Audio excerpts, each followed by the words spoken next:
नमस्कार all of you. SBN online study में आप सभी का स्वागत है। आज हम लोकसभा के बारे में जानेंगे। इससे पिछले जो वीडियो है उसमें हमने सरकार का परिचय और सरकार में व्यवस्थापिका का परिचय देख चुके हैं।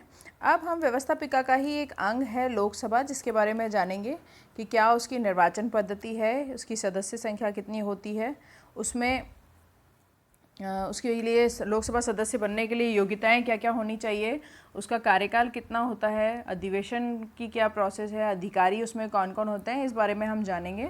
तो हम शुरू करते हैं। मैं आपको बताती हूँ सबसे पहले लोकसभा का निर्वाचन। तो लोकसभा जो है इसे कई नामों से जाना जाता है। जनता का प्रिय सदन, लोकसभा जो है लोकप्रिय सदन होता है। वो इसलिए क्योंकि जनता इसे जो है प्रत्यक्ष रूप से चुनती है, तो इसलिए हम इसका निर्वाचन देखते हैं। सबसे पहले अगर हम लोकसभा का निर्वाचन देखें तो मतदान द्वारा होता है, यानी वयस्क मताधिकार जो पद्धति है उसके द्वारा प्रत्यक्ष निर्वाचन होता है। यानी सीधा सीधा अगर साफ शब्दों में कहा जाए तो जनता प्रत्यक्ष रूप से जो है अपने प्रतिनिधि को चुनती है और लोकसभा में भेजती है। यानी जनता खुद अपना प्रतिनिधि चुनती है। आपने देखा होगा लोकसभा के चुनाव होते हैं जिनमें हम खुद वोट देने जाते हैं, तो ये वयस्क मताधिकार के आधार पर होता है। और वयस्क मताधिकार जो है इसका मतलब ये हो गया कि देश में जो है जो भी व्यक्ति जो 18 वर्ष की आयु पूर्ण कर चुका हो उसे हमारे देश में वयस्क माना जाता है और उसे मतदान देने का अधिकार है, यानी कि उसको सरकार चुनने का अधिकार है। तो कहीं ना कहीं सरकार चुनने में वो अपनी भागीदारी जो है वो सुनिश्चित हो जाती है उसकी, जब वो 18 वर्ष का हो जाता है। तो इस तरह हम कह सकते हैं कि लोकसभा जो है उसका निर्वाचन प्रत्यक्ष निर्वाचन होता है और वयस्क मताधिकार के आधार पर होता है। अब अगर हम इसकी सदस्य संख्या देखें तो मूल संविधान में 500 थी। वर्तमान में जो है 1987 का जो गोवा दमन द्वीप पुनर्गठन अधिनियम जो आया उसके द्वारा इसमें चेंज किया गया और इसमें जो सदस्य संख्या थी वो 552 कर दी गई। लेकिन वर्तमान में अगर हम देखें तो 545 सदस्य ही केवल हैं। 233 जो हैं वो राज्यों से हैं निर्वाचित होते हैं और 13 केंद्र शासित प्रदेशों से निर्वाचित होते हैं। उसके बाद अगर हम देखें तो 2 जो हैं आंग्ल भारतीय जो संगठन हैं उनके प्रतिनिधि जो होते हैं उन्हें प्रतिनिधित्व दिया जाता है। ये 2 आंग्ल भारतीय जो हैं राष्ट्रपति द्वारा मनोनीत किए जाते हैं। तो इस तरह से सदस्य संख्या जो है इसकी निर्धारित होती है।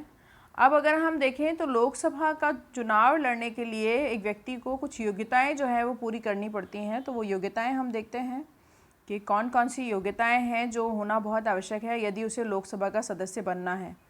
तो सबसे पहली जो योग्यता है वो होगी कि उसे सबसे पहले भारत का नागरिक होना चाहिए। सही है, जनता उसे चुन रही है एज अ प्रतिनिधि, है ना, लोकसभा में अपना प्रतिनिधि बना करके उसे भेज रही है और वो भारत की सरकार का एक अंग बनने वाला है। तो सबसे पहले उसे भारत का नागरिक होना बहुत ज़रूरी है, क्योंकि यदि भारत का नागरिक होगा तभी भारत के लिए कुछ कार्य कर सकेगा, है ना। उसे तभी नॉलेज होगी भारत की पूरी सरकार की, पूरे प्रशासन की, पूरी व्यवस्था की।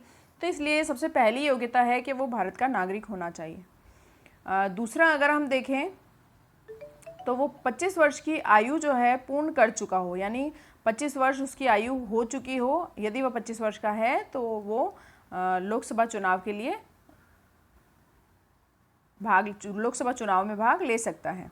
अब हम देखेंगे कि वो किसी भी लाभ के पद पे कार्यरत ना हो। कहने का मतलब जो व्यक्ति लोकसभा चुनाव के लिए लड़ने के लिए तैयार हो रहा है, यानी लोकसभा का प्रतिनिधि, लोकसभा में हमारा प्रतिनिधि बन के जाना चाहता है, भारत का नागरिक है, 25 वर्ष की आयु पूर्ण कर चुका है, लेकिन उसे लोकसभा का सदस्य यदि बनना है तो केंद्र सरकार या राज्य सरकार दोनों में से वो कहीं पर भी लाभ का पद धारण किए हुए नहीं होना चाहिए। मतलब उसने किसी भी तरह से वो किसी भी केंद्र की या राज्य की किसी भी प्रकार की सरकारी नौकरी में या किसी भी सरकारी पद पे वो कार्यरत नहीं होना चाहिए। यदि वह कार्यरत है तो उसे वहाँ से रिज़ाइन करना होगा, यानी वहाँ से उसे अपनी जॉब छोड़नी होगी और उसके बाद ही वो लोकसभा चुनाव में भाग ले सकता है।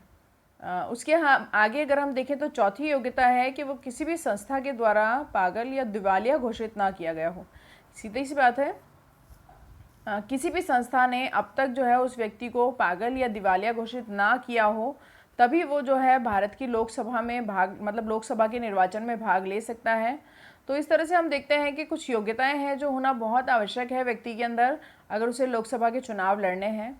तो लोकसभा चुनाव में भाग लेना है, यानी लोकसभा सदस्य यदि उसे बनना है तो सबसे पहले वो भारत का नागरिक होना चाहिए, 25 वर्ष की आयु उसकी पूर्ण हो चुकी होनी चाहिए, वो केंद्र सरकार या राज्य सरकार दोनों में से किसी में भी लाभ के पद पे कार्यरत नहीं होना चाहिए, और किसी भी संस्था के द्वारा उसे पागल या दिवालिया घोषित नहीं किया गया हो, यानी बैंकरप्ट ना हो या किसी भी तरीके से मेंटली डिसऑर्डर उसे ना हो।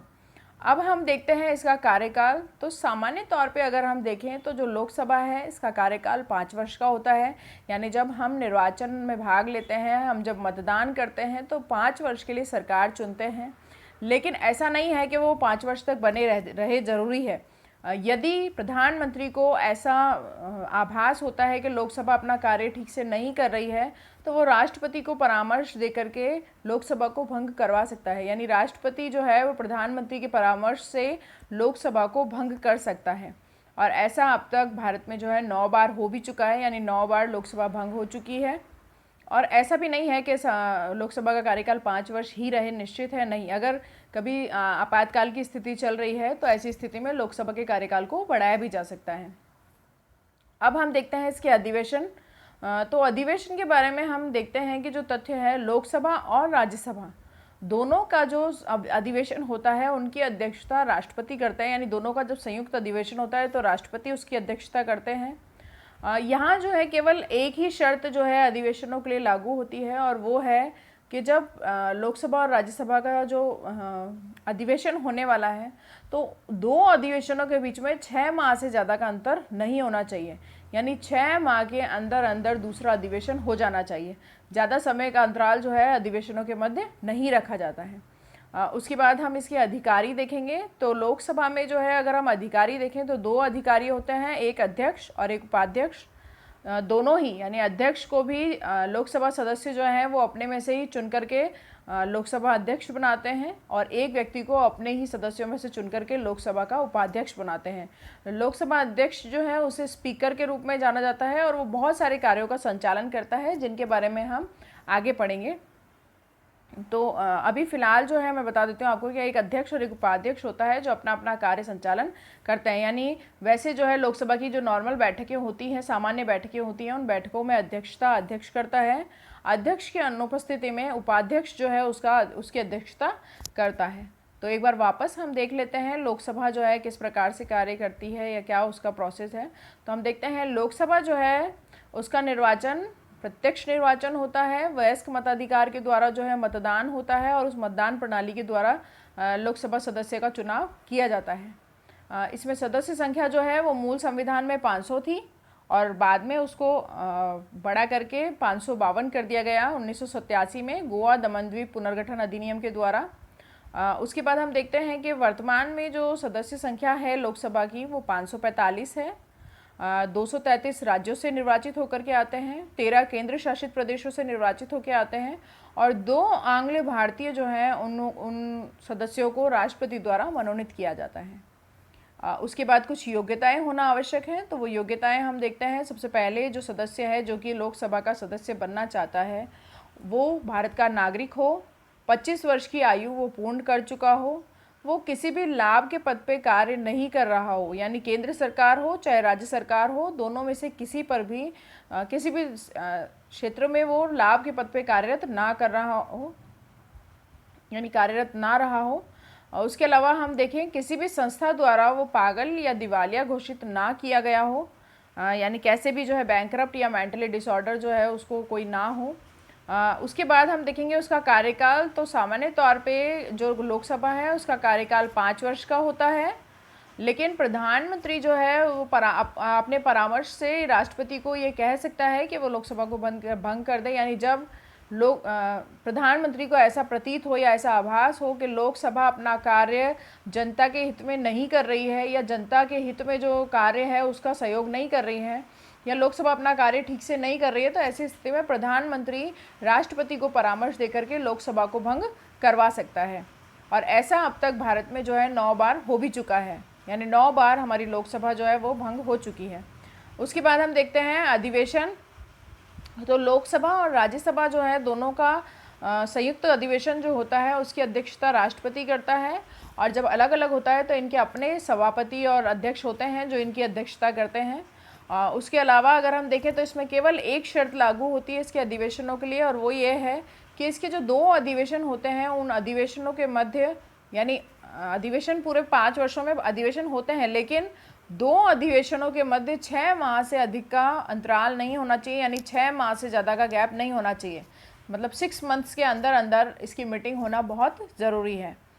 उसके बाद हम इसके अधिकारी देखते हैं तो लोकसभा में जो लोकसभा सदस्य होते हैं वो अपने में से ही एक व्यक्ति को अध्यक्ष और एक को उपाध्यक्ष चुनते हैं, और ये दोनों 5 वर्ष के लिए अध्यक्ष और उपाध्यक्ष चुने जाते हैं और ये अपना कार्य संचालन करते हैं। अध्यक्ष की अनुपस्थिति में उपाध्यक्ष अध्यक्ष के कार्यभार को संभालता है, और जो है इस तरह से ये लोग काम करते हैं। अध्यक्ष के कार्य जो हैं वो हम इससे अगले वीडियो में पढ़ेंगे कि लोकसभा अध्यक्ष जो है वो क्या क्या कार्य करता है। तो आप जो है आई होप आप लोग बहुत अच्छे से समझ गए होंगे कि किस तरह से आपको ये पढ़ना है लोकसभा का निर्वाचन। तो आप इसको बार बार रिपीट कीजिएगा तो आपको बहुत आसानी से याद हो जाएगा। बहुत बहुत धन्यवाद।